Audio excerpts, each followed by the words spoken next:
I was running late, and I don't want to make sure to get in the way of all of the playing. Hold on, I'll do it too. It's okay. I'll fix it. You can start talking. It don't matter. Yeah, it takes people a minute to get in anyway. Yeah. Anyway, guys, yeah, it should be a fun one. Rody, how much are you playing this weekend? You got big stuff going on? Not too big. Wildcat, some power sweeps, some MME. Just kind of a chill day. Just Yeah. a little bit, 20 entries or so.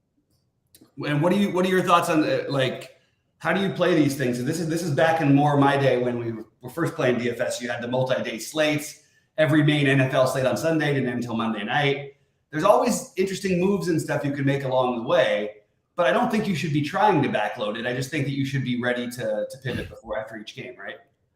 Yeah, I think you should just look at it as, the high total of the first one here. We got a decent total. So the first one they're going to come out of the gate with a pretty good game, I think. So Yeah. you don't want to just fade it right out of the gate and backload, because I think there's some good pieces in that game. Yeah, and I agree with that. I just more meant, like if you have some low-owned guys that sort of blow up, maybe you could, if you wanted to eat a little more chalk leader in the other games, or vice versa. If you have guys who bust that you have a lot of, taking some shots on some weird plays. So getting into the actual plays, Rody, I thought it'd be interesting to treat it like I think because it's only 4 games, we could talk about each game, or we could do it the way we always do it. And I didn't know which one you'd prefer. I'm happy to do either.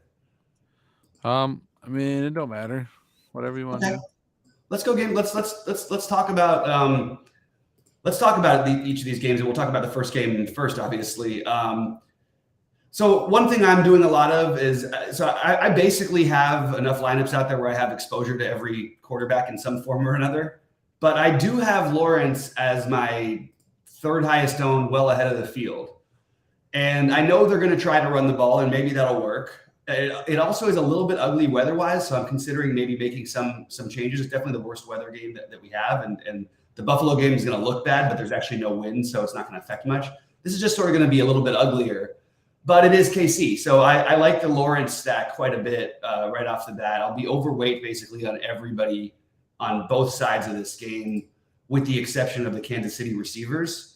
I'm not that interested in Juju. I am okay with Valdez-Scantling because of the price thing. I'm okay with taking a shot on Kadarius Toney.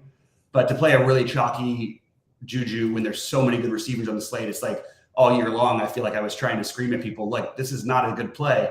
And I don't think he had any really big – I think he may have had one big game that would have been okay for a regular thing. So that's sort of my way of treating this and I'll be overweight the McKinnon side of things more than Pacheco. And I like, again, with Mahomes, as far as Mahomes stacks go, I'm going to be below the field because he's going to have a lot of ownership. But obviously they're extremely viable as well. How are you treating this game? Yeah, I really like the Trevor Lawrence call. Yeah, I was probably a little under on Juju. I think I do like Kelsey. I do like Kadarius Toney a lot. He doesn't really show a lot of ownership, and I think you can get some different pieces on some of these other guys. Like if Mahomes is that chalky. And I'm trying to find ownership. Sorry, 18%. His guys are coming in under that. Kelsey's going to be around like 30. They got, I think, right, 21. But his other pieces are pretty not that chalky. So 10%. So Kadarius Toney's coming in at 6% on Saberson. We got.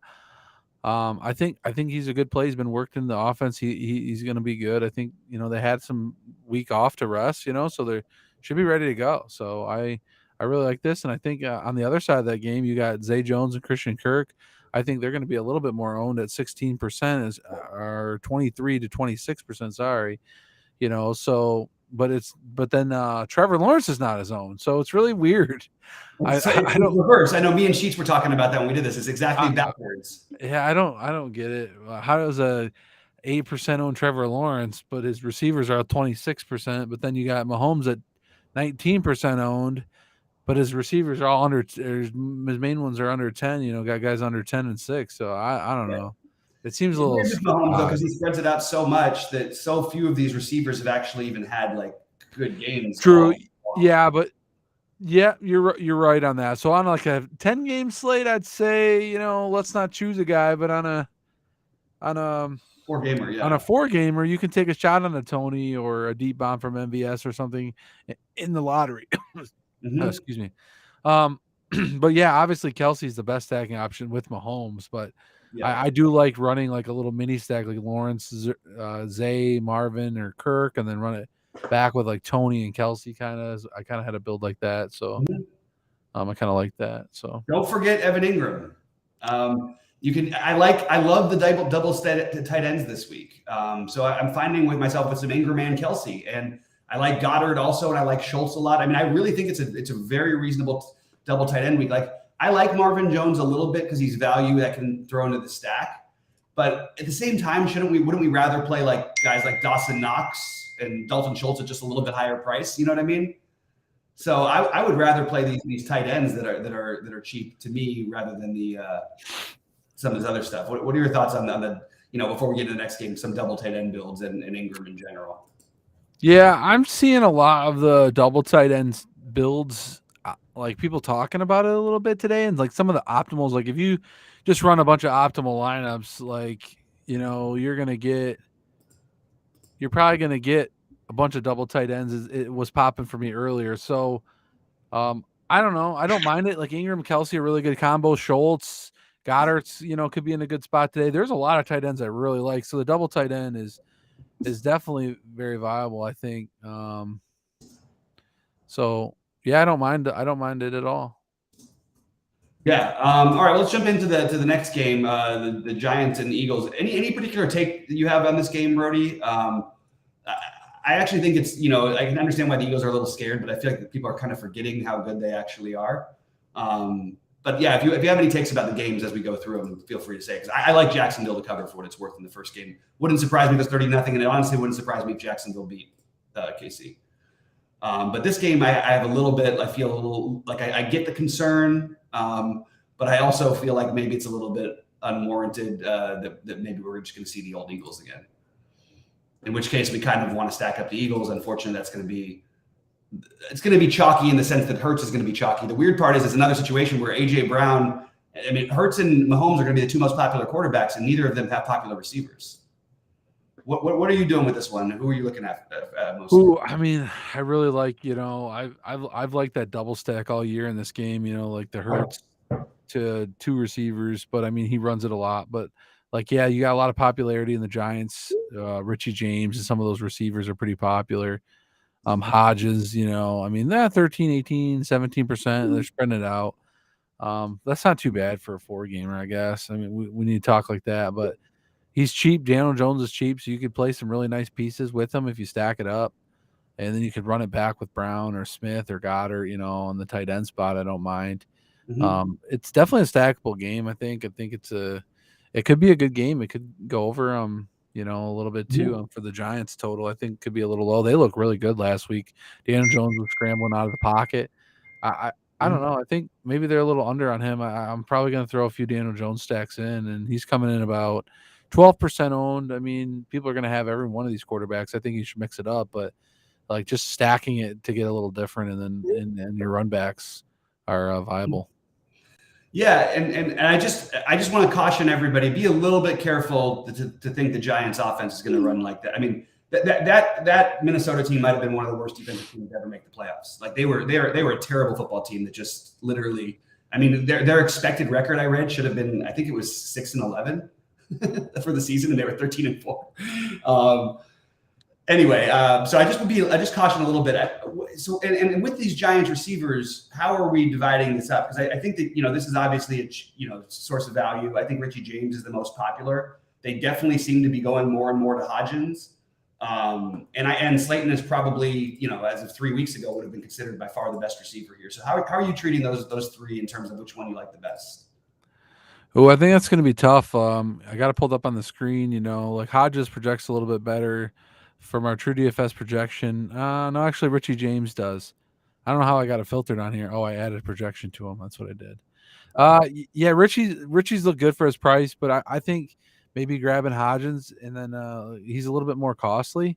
So I mean, maybe people go to him less because they're trying to jam in all these other pieces like Chase and Diggs and Barkley and CMC. Some of these other plays that people Kelsey like. So maybe if you spend up at the receiver and grab like a Slayton or a Hodgins, I kind of like that a little bit better. I could have them in stacked up and then run it back with I don't know, like a Brown or a Goddard or something. Yeah. All right, but I do think, I mean, look, like one of the things that's interesting about this slate is like all of these games have some level of serious interest for me. There's not like a game where I'm going, okay, well that's 17-13. You know what I mean? Like these all look like pretty good ones. For what it's worth, I do have more James than I do Hodgins, and it's really just a price thing. I like Hodgins a lot.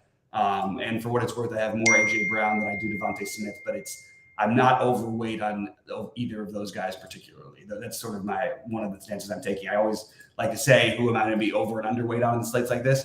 I'll be probably right near the field on Daniel Jones, and I'll be underweight on Jalen Hurts stacks, just because I like the other games a little bit better.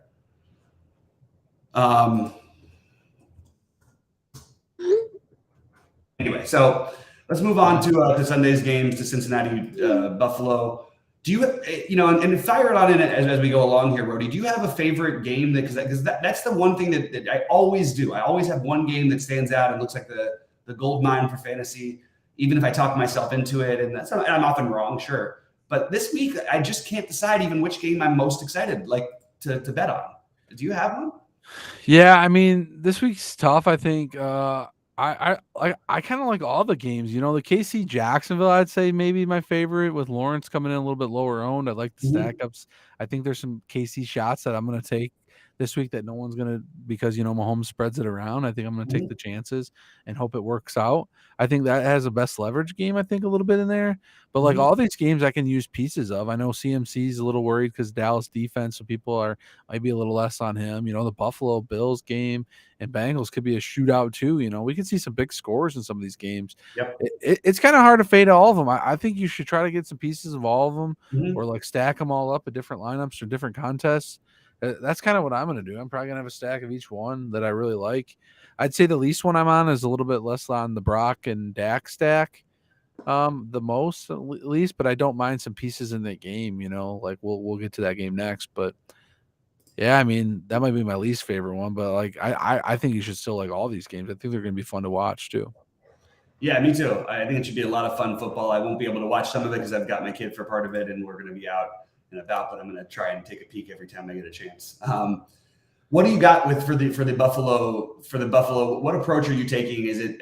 I mean, I'm a little higher on Allen than I am on Burrow, but I like both of them a lot. And I actually am starting to. The more I think about it, I might actually end up flipping that by the time the lineup's locked today. I do think that, like, because I'm going to be underweight on Hurts and Mahomes, who are going to be the highest owned, I can be a little bit overweight on Burrow and Allen both.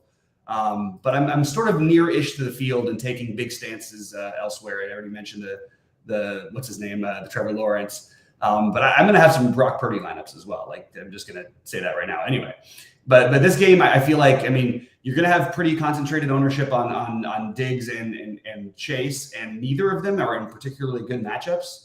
So I'm actually okay with being a little bit lower on those guys, playing more Gabe Davis, T. Higgins, Tyler Boyd, and a little bit of McKenzie. What are your thoughts about that? And what do you see in this game?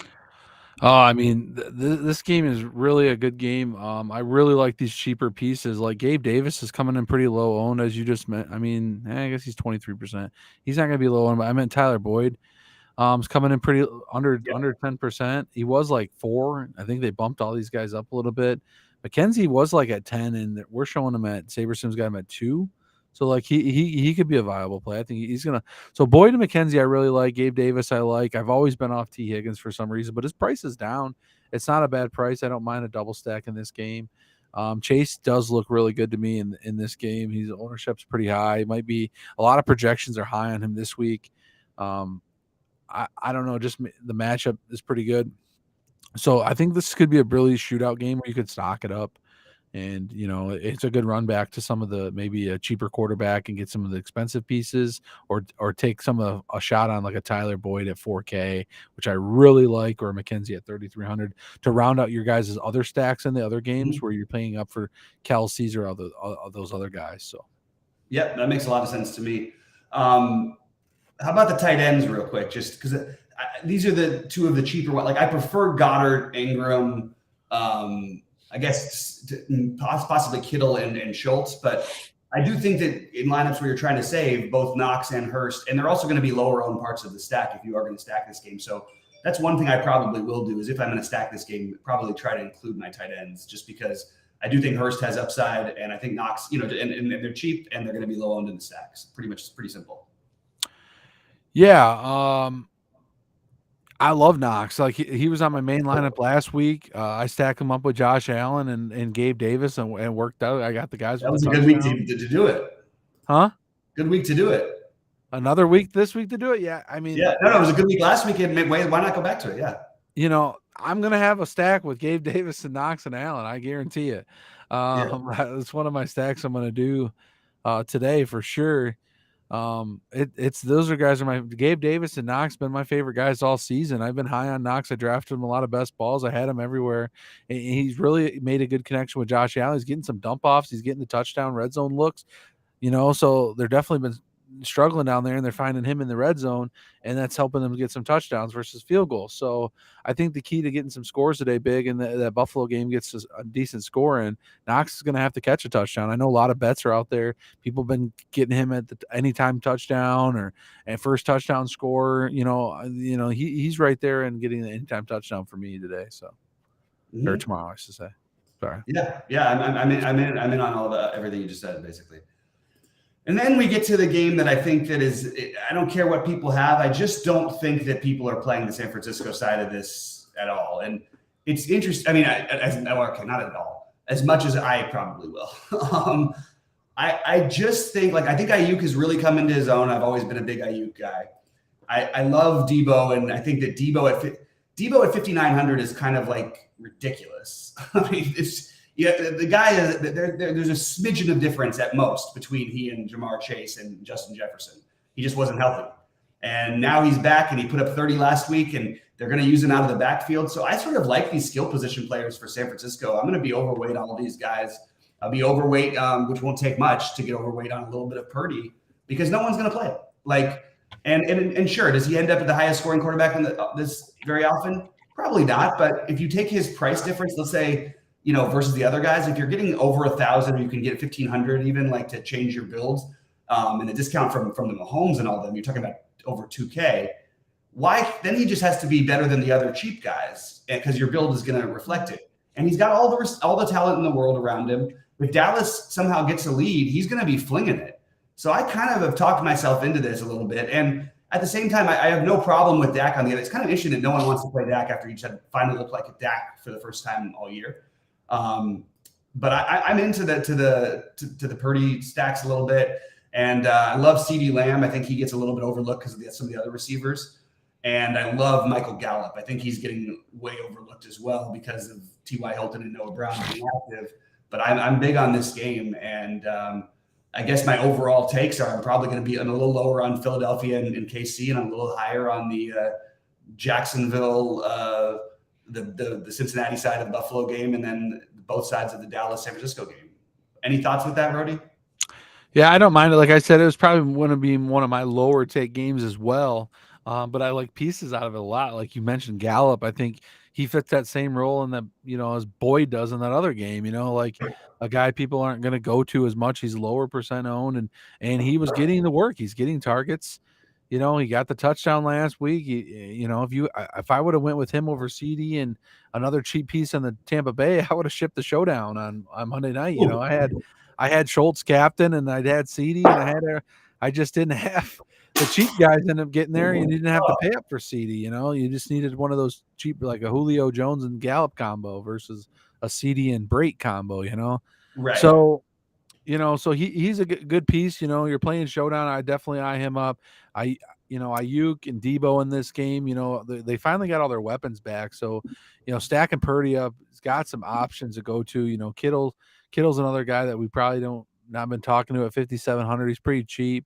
He's getting no ownership. He's kind of not really been that great this year. But we're playing a 4-game slate, guys. Tight end. We got all these beautiful tight ends, and then Kittle goes off for a 30 bomb, and he's 12 points higher than anybody else. He's the guy you're going to need. Yeah. So don't forget about these guys that get a lot of targets and get red zone looks and has huge upside games, right? So, Schultz is a guy everyone's liking. He's at 17 and Kittle's at 6, So just remember, guys, we're playing a 4-game slate. This is going to be rounding out the game. Also, if you guys want, leave yourself a pivot. Like you can leave Schultz in there or something, or leave a couple guys in this game for Yep. tomorrow night and your 4-game slate, and you could pivot if you need a lower owned guy. You might want to pivot to Kittle to get yourself in the money or something. So don't forget about those late swaps. As we kind of, we did talk about it in the beginning of the show, is like don't leave yourself too much because there's some good games in the beginning. But if you leave yourself a mini stack or something and you can make those pivots, do so if you guys are behind or you need extra points to get yourself up there where no one's playing that guy.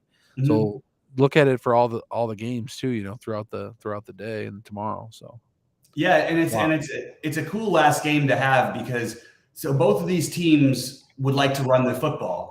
And both of these defenses will stop the run and force you to throw it. So it's interesting in that setup. I'm just going to ask you real quickly because I actually thought I was going to be underweight on McCaffrey, thinking that he was going to have some outrageous ownership. I mean, Sheets has got him at 24%. That seems way too low to me. I don't care how scared you are. Like him at the same price as Saquon should just not be a thing almost ever, I feel like. I mean, they use him as the only problem is the other guys they're going to use also on San Francisco, whereas you have the job fully to yourself basically for Barkley, because I don't mean just Eli Mitchell. I mean that Deebo Samuel's basically a running back for, 8 snaps a game. But I'm now looking at it. I'm actually going to be way overweight on McCaffrey. I'm going to be overweight on actually, I think that's one of the things that I didn't realize I'd sort of built. Overweight McCaffrey, overweight Barkley together, and pay down in some of these spots, do some double tight end lineups, and try to be, look, I'm going to have some Miles Sanders. I might have some Pacheco. I'm going to be way lower on these guys. I'll be above on McKinnon. I just want to play the guys who are good. And McKinnon is as a target for Mahomes. But Mixon, I'd rather play the guys, I guess, 6,400 and above than the guys below there. Does that make sense? Yeah. Makes a lot of sense. And guys, I do have it up on the screen, like what Bobby was just talking about, that ownership on Christian McCaffrey. Well, our true DFS ownership is coming in at 24%. SaberSim's coming in at 35%.